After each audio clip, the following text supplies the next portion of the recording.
and good afternoon. I wanted to just give you a brief update on the happenings here on Tuesday, our second Tuesday, here at General Conference.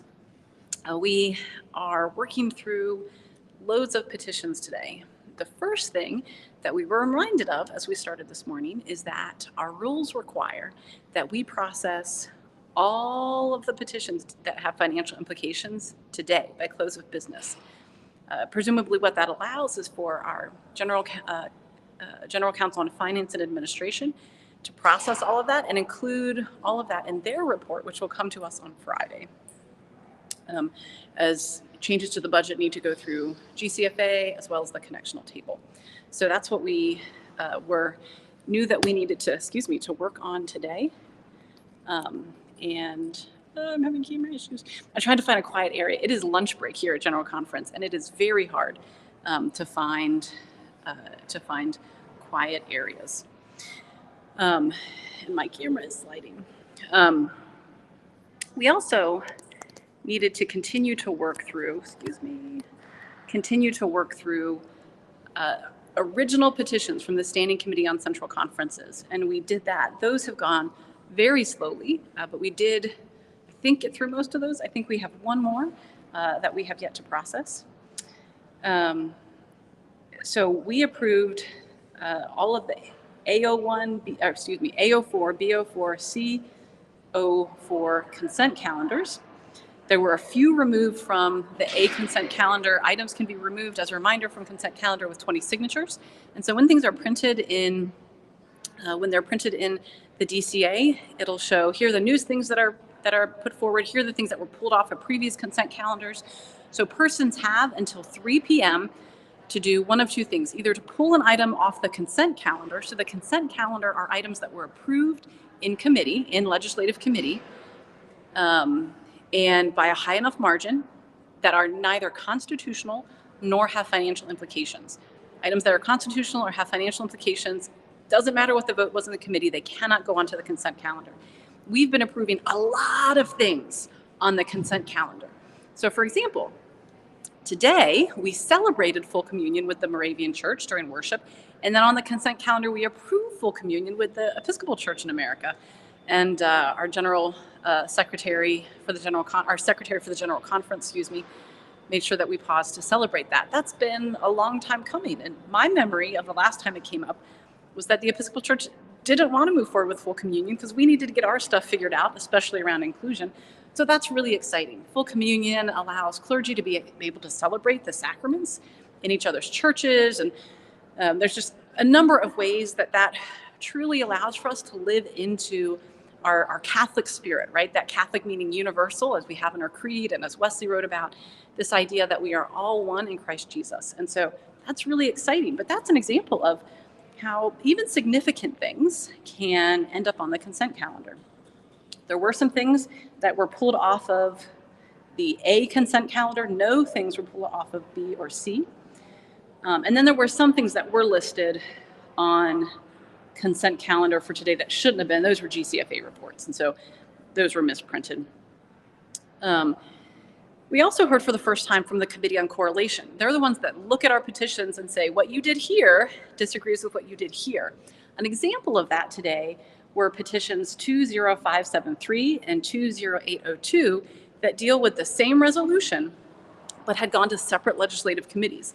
And one of the legislative committees, Church and Society 2, just approved it again. They're just like, it was a petition, we're just going to re-up it, and another committee edited it. And so they tell us that there was another one of the ones from the Standing Committee on Central Conferences that we approved yesterday after a lot of discussion, that the Standing Committee on Central Conferences has already said that they are able to, that they feel like they've got a proposal to adjust that. But that's what that Committee on Correlation does. If you've wondered, well, what if we accidentally do something that conflicts with another part of the Book of Discipline?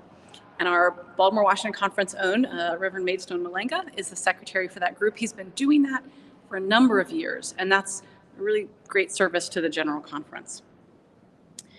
So those were some of the things that we did today. One of the things that was passed on the consent calendar was the removal of restrictions about funds that funds can't be used for anything that supports I don't know the exact language. I don't have that. Well, I don't have it right in front of me. But we had language in the Book of Discipline that funds cannot be used in any way that support LGBTQIA persons' ministries. And so that was removed by the consent calendar. The major pieces about removing restrictive language will be coming to the floor. Either they did not meet the threshold for consent calendar, or in one case, there was an item that today was pulled off of the consent calendar. I'm again getting those 20 votes, or the 20 signatures. So we were slow starting, but our bishop got us, also got us moving quickly. And towards the end, as we were hearing from legislative committees, including the Ordained Ministry Committee that I served on, our wonderful chair, Lindsay Freeman, presented, I think, the one item that had financial implications, and that is reauthorizing the study of ministry. But these pieces came, they had to come to the floor, but in many cases, they had not been really much split in the committee. So we had a number of items, I think like 3 or 4 at least, right at the end before lunch that we just went through quick. It helped that the bishop gave very little time for folks to get into the queue. Nobody shouted, so nobody seemed that upset, but he would say, is there any discussion? Seeing none, let's go to a vote. And so that was really helpful to the body. It helped me at least, and I've heard from other delegates, feel like we have some momentum. But again, we do have to process those items with financial implications. In a wonderful, miraculous world, we might get through all of those early and maybe move on to other calendar items before we finish our day. But certainly we've got to get through those financial pieces. We still have a lot of calendar items to move through. We did have an amendment to our rules, not cutting the number of speeches. Somebody tried to do that, and the chair ruled that they didn't appropriately quote the right rule. But then we did have and approve a motion to contain speeches for and against to 2 minutes. It had been 3 minutes, but we still have 3 speeches for and against, 2 minutes each. This is the same that we have in the Baltimore-Washington Conference in terms of number of speeches, that after 3 and 3, we go immediately to a vote. I guess the conference could decide to suspend the rules and allow for more. It's hard to imagine that ever happening. And you can't call the question, so you can't close debate if there are people in the queue until you've had at least 2 speeches for and 2 against. Of course, the bishops, if we've had 2 in favor and 1 opposed, and there's nobody else to speak opposed, some bishops will just like, okay, well then let's go to the vote. So we're trying to be efficient, but there's also a sense that it's still early. So we're not panicked yet, but we also want to work efficiently. That was the argument in favor of limiting speeches to 2 minutes. We're not panicked yet, but let's not wait till Friday to start trying to help our work to move efficiently. So we're going to have a few scheduled items, including one item added to the agenda at 4 o'clock to hear from our Division on Young People's Ministry about the Judicial Council ruling yesterday that we need to have a youth on the General Commission on the General Conference. That was added to our agenda for 4. And then towards the end of the 5 o'clock hour, there are some closing items that we have scheduled. But otherwise, we'll be moving through calendar items. And so I encourage you to just continue to follow for updates. You'll be able to see all of your favorite news sources. So whatever advocacy groups you're part of are probably posting the pieces that they're tracking.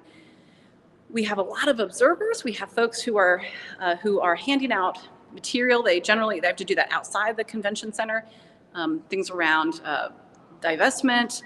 Today there was a quiet protest of just folks standing along one hallway with signs saying free Palestine. So, these issues are certainly ones that folks see. I will say that as delegates,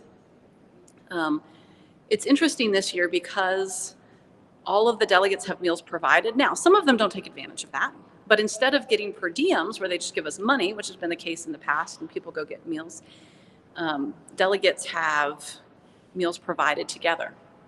Staff eats in there, but really it's just delegates and folks who are part of the staff and the work here at General Conference. We have, as delegates, there are 2 entrances and exits to the plenary area, and one of those is only for delegates. The other one leads to the exhibit hall. And so like today I went out that way because I needed to pop into the exhibit hall. But really for delegates, it's possible for delegates to kind of, stay pretty contained. Plenary, walk to your meal, come back. But you absolutely see a lot of folks interacting in the hallway. We've got all sorts of folks who are here as observers, some who've been here the whole time, others who have come just for this week. And so it's fun to get to see folks and see who has come. And I hope to see some of you here. And again, thanks for tuning in. And hopefully we get a lot of momentum. We went into lunch with a lot of momentum. Hopefully we continue working efficiently as